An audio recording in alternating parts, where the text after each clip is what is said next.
Well, tonight on the podcast, ladies and gentlemen, the Democrat Party has no respect for black women. Most faithful, the loudest. They have been out there to help the Democrat Party register people to vote. They have supported the party when no one else has supported the party. When everybody turned their back on the party, black women have always been there. Black women have campaigned.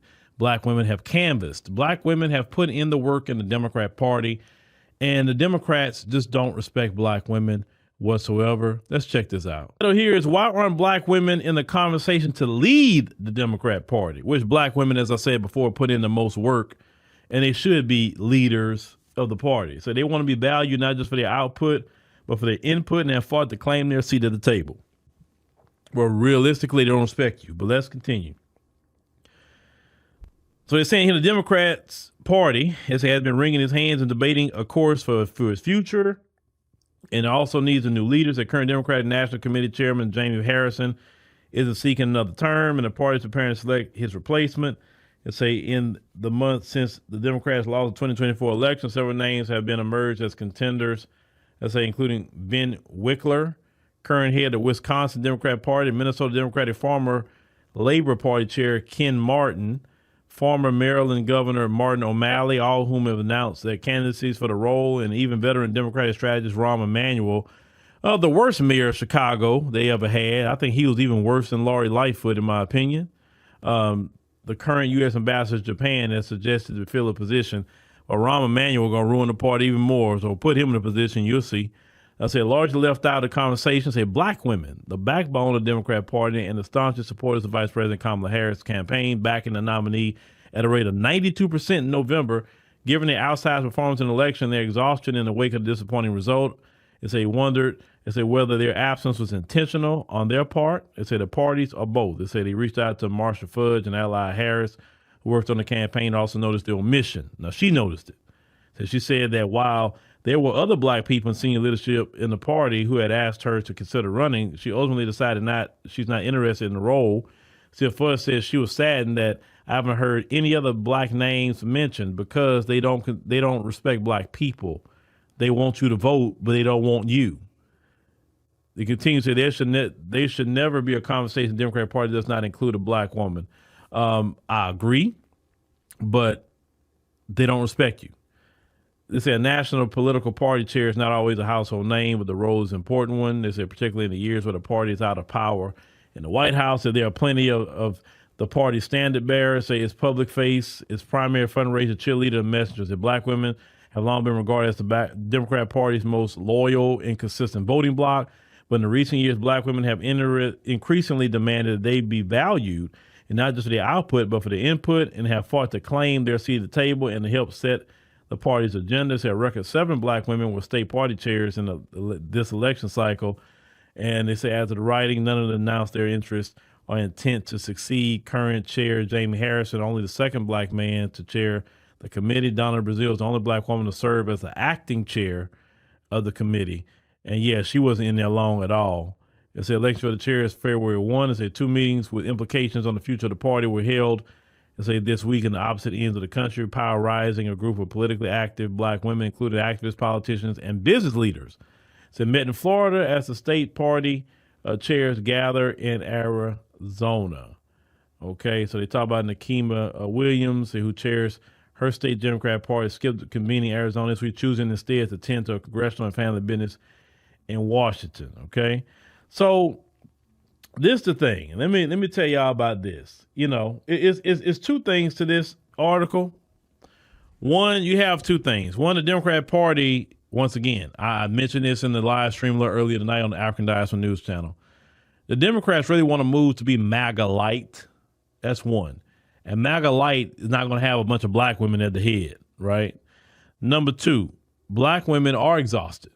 They're exhausted with the Democrat Party because they don't do anything for black folk, for one. Number 2, a lot of black women believed in this BIPOC, all this people of color stuff, and try to ally with all these different people of color and white women. And in the end, a lot of black women felt that BIPOC, people of color and white women, stabbed them in the back with this recent election when they saw how all of them voted. It doesn't matter about why they voted, but they claim that we all together and all of that. And this is how they treat black women. And a lot of black women have said, you know what? Okay, I'm done with y'all. I'm done. I'm just going to do me. And if something happened to a black woman, that's when you're going to hear me. If something happened to a black man, that's going to hear me. But all this other BIPOC stuff, it's all the minority coalition, joining with white women. No, that's not happening, because clearly y'all didn't join with me. Y'all didn't care about me. And like I said many times before, if this election, it was the stick that broke the camel's back for a lot of them, then I'm like, kudos. I'm very happy about that, because the Democrat Party has never appreciated black women. Never. They never did it. That's number one. Black men been known that we have no value in the Democrat Party. That's why a lot of black men made a mass exodus. I used to be a Democrat at one point in time. Now I'm an independent now, because I'm not joining no party. I vote my interest. I vote what I see was good for my community, but I'm not committing to no party.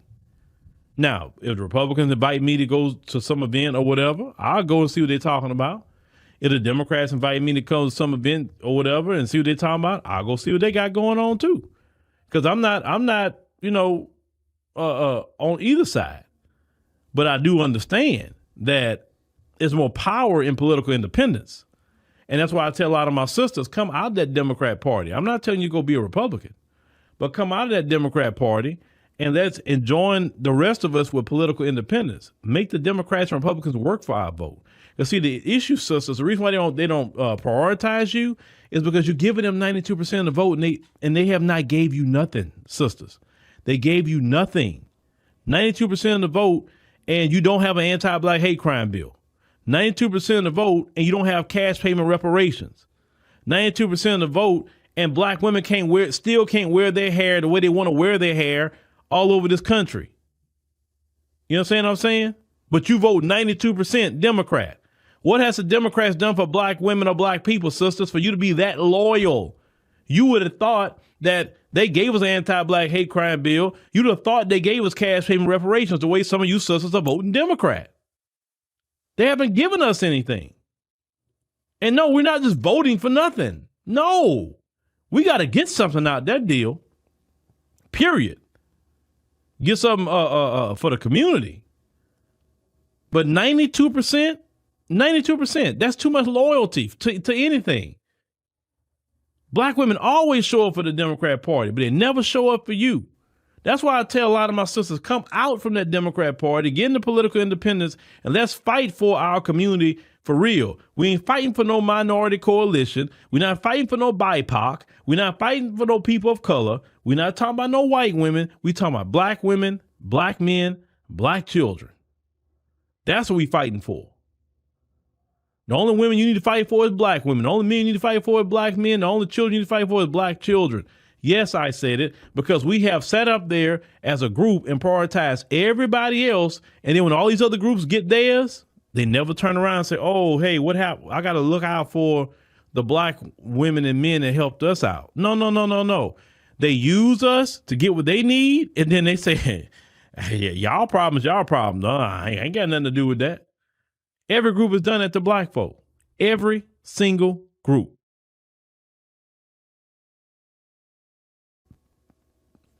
So since every single group has done that, every group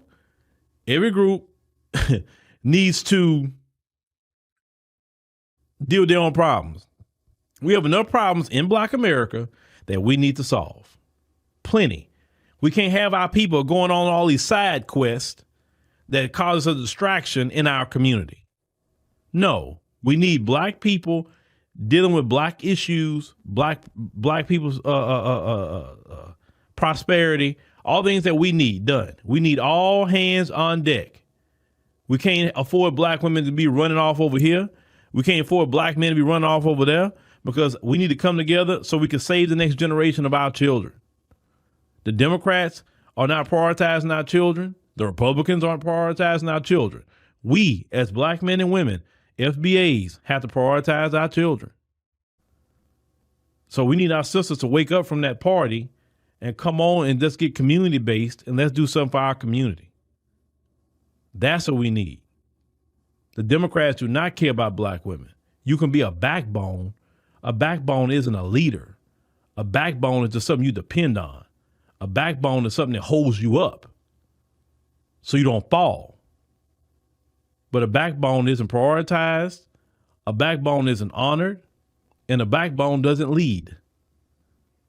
That should be offensive to just call you a backbone of a party. You know what I'm saying? But that's okay. More and more sisters are coming out of that Democrat Party. They come to political independence. Some are going to Republicans. And that's whatever. I said a long time ago, as long as I come out of the Democrat Party, I want to see the black women vote drop to 70 some odd percent, 60%. I want to see it. Oh, I want to see that. But you know why I want to see that? Because the Democrats don't honor and respect black women whatsoever. They don't. So why should you keep giving them your vote? I'm just saying. Once again, you vote for them like we got something out of them. If we got something out of them, I will be voting for them. No anti-black hate crime bill, no George Floyd bill, no reparations to the farmer cash payments, nothing. But yeah, but black men and women in cities in America like Chicago, New York, you're watching women, foreign national women, getting prioritized. But black women in the same city don't get no priorities. And you pay taxes.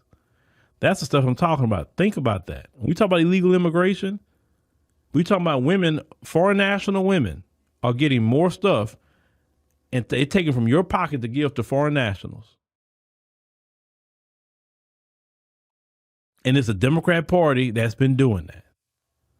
That's why a lot of people say, hey, man, Tom Homan, Trump, y'all, they got to roll. Trust me, mass deportations is going to benefit black women and men. You better believe that. But the Democrats don't respect black women, and I'm glad more and more people are waking up to that fact.